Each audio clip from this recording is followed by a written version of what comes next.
Well, you look at all of those names, Scott, that Bert has just put out there, and the plethora, the big choice that we have is definitely encouraging considering where we were a year ago. But what with the landscape current right now, and the president expected to speak again at 45 minutes after the hour, so we are under that right now. You've got to tell me whether you think a short-term correction is in play, if there's anything that spooks the horses here.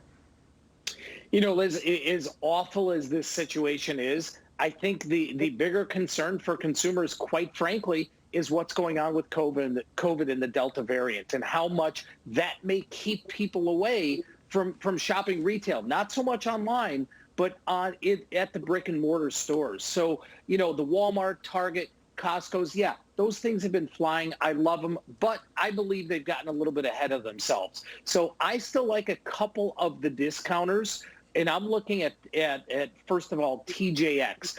I love it because they have not rallied as hard as many of the other retailers. Plus, back in May, they came out and actually upped their guidance for the year. So I think that's one that could really surprise to the upside. I also like Ross Stores, R-O-S-T. That one has rallied like many of the other retailers, but it's come off, and technically it's right down to its 50-day moving average. One of them, one other retailer that I really, really like, and it's not a discounter, is Dick's Sporting Goods, DKS. Now that, you know, people are back to as much of a normalcy as we can possibly be back to, even though there's that, you know, threat that maybe we're going to pull back, people are still buying all the outdoor activity types of items. And I really think Dick's is one that can really flourish going into the fall season. Okay.